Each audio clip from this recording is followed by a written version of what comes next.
Assalamualaikum warahmatullahi wabarakatuh. Assalamualaikum warahmatullahi wabarakatuh. Assalamualaikum warahmatullahi wabarakatuh. Assalamualaikum warahmatullahi wabarakatuh. Perkenalkan, nama saya Syarli. Nama saya Nindi. Nama saya Wulan. Wulan. Nama saya Nurul Fauziah.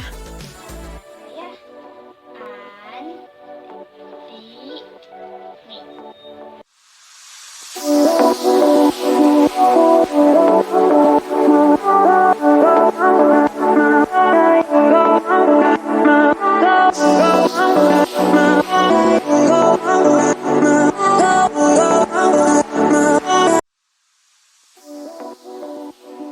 Tunanetra adalah penyandang disabilitas yang karena suatu hal mengalami disfungsi visual atau kondisi penglihatan yang tidak berfungsi sebagaimana pada mestinya.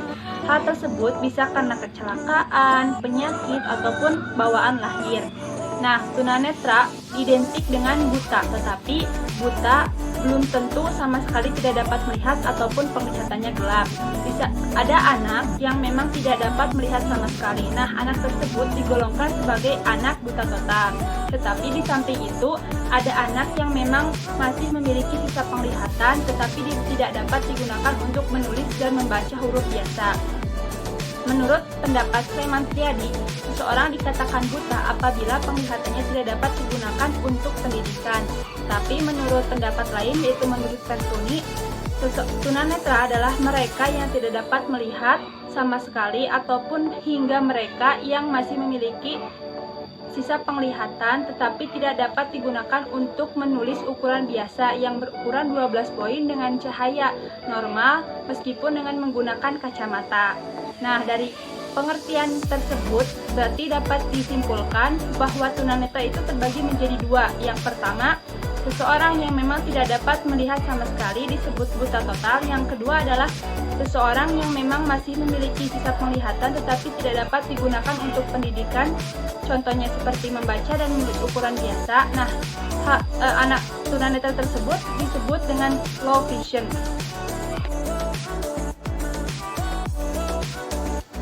Nah, untuk klasifikasinya dibagi menjadi 6 klasifikasi. Yang pertama, dalam segi klasifikasi anak tunanetra berdasarkan pada waktu ketunanetraannya. Tunanetra setelah lahir dan sejak lahir, yaitu mereka yang sama sekali tidak memiliki penglihatan. Yang kedua yaitu anak tunanetra setelah lahir atau pada usia kecil. Mereka yang telah memiliki kesan-kesan serta pengalaman visual, tetapi belum kuat dan mudah terlupakan. Yang selanjutnya yaitu tunanetra pada usia sekolah atau pada usia remaja. Mereka yang memiliki kesan-kesan visual dan peninggalan pengalaman yang mendalam terhadap proses perkembangan pribadi. Tunanetra pada usia dewasa itu pada umumnya mereka yang dengan segala kesadaran mampu melakukan pelatihan-pelatihan. Tunanetra dalam segi usia lanjut yaitu sebagai besar sudah sulit mengikuti pelatihan penyesuaian diri. Dan yang terakhir, tunanetra akibat bawaan. Yang kedua yaitu klasifikasi anak tunanetra berdasarkan kemampuan daya penglihatannya, yaitu tunanetra ringan mereka yang memiliki hambatan dalam penglihatan atau tetapi masih dapat memiliki program pendidikan. Yang kedua, klasifikasi anak tunanetra berdasarkan kemampuan daya penglihatannya. Anak tunanetra ringan yaitu mereka yang memiliki hambatan dalam penglihatan, akan tetapi mereka masih dapat mengikuti program pendidikan. anak tunanetra setengah berat, yaitu mereka yang memiliki kehilangan sebagian daya penglihatannya. Tunanetra berat yaitu mereka yang sama sekali tidak dapat melihat. Yang ketiga, menurut WHO, klasifikasi berdasarkan pada pemeriksaan klinis. Yang pertama, anak tunanetra yang memiliki ketajaman penglihatan kurang dari 20/200 dan atau memiliki bidang penglihatan kurang dari 20 derajat Celcius. Yang ketiga yaitu menurut WHO klasifikasi berdasarkan pada pemeriksaan klinis. Yang pertama, tunanetra yang memiliki ketajaman penglihatan kurang dari 20/200 dan atau memiliki bidang penglihatan kurang dari 20 derajat. Tunanetra yang masih memiliki ketajaman penglihatan antara 20/70 sampai dengan 20/200 yang dapat lebih baik melalui perbaikan. Klasifikasi yang keempat itu adalah klasifikasi menurut Hathaway yang berdasarkan dari segi pendidikan, yang dibagi menjadi dua. Yang pertama itu adalah anak yang memiliki ketajaman penglihatan 20/70 atau kurang setelah memperoleh pelayanan medik. Yang kedua adalah anak yang mempunyai penyimpangan penglihatan dari yang normal dan menurut ahli mata dapat bermanfaat dengan menyediakan atau memberikan fasilitas pendidikan yang khusus. Untuk klasifikasi yang kelima yaitu adalah klasifikasi menurut Case yang dibagi menjadi 4 bagian, yaitu bagian yang pertama adalah anak buta yang memiliki ketajaman penglihatan sampai dengan 5/200. Ia tidak dapat menghitung jari pada jarak 3 kaki di depan wajahnya.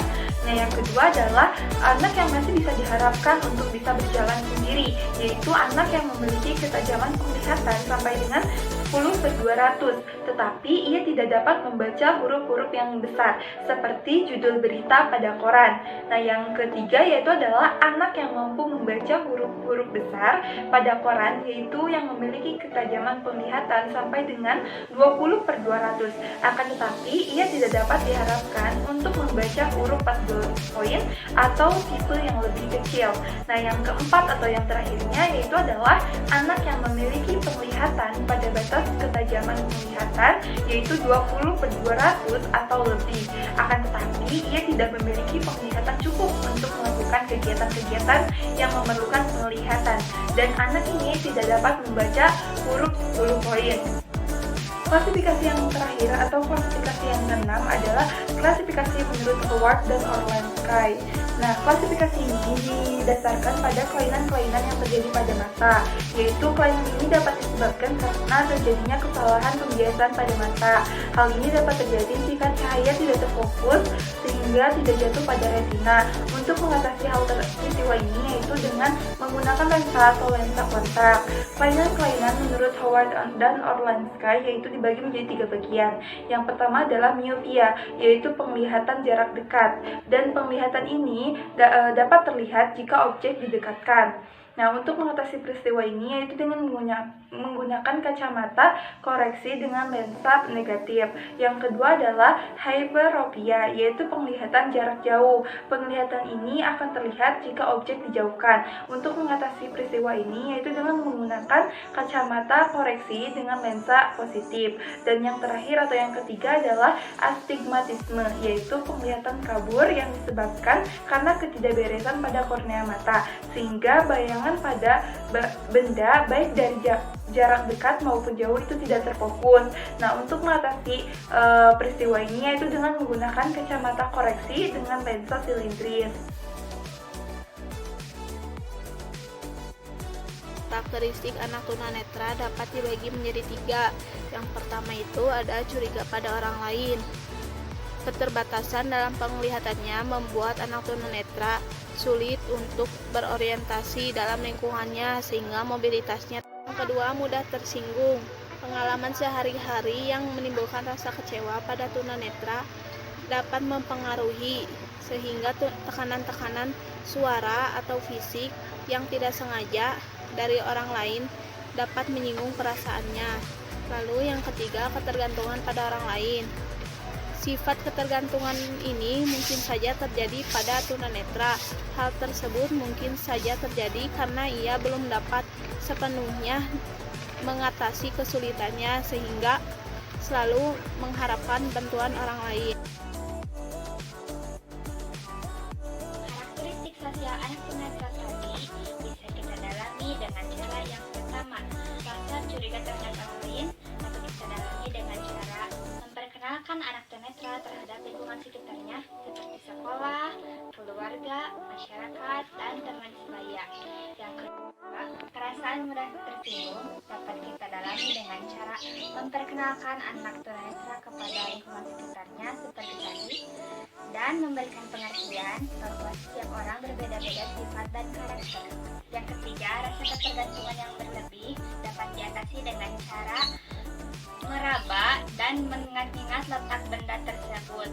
Meskipun sejatinya harus ada pengawasan dari orang awas. Terima kasih.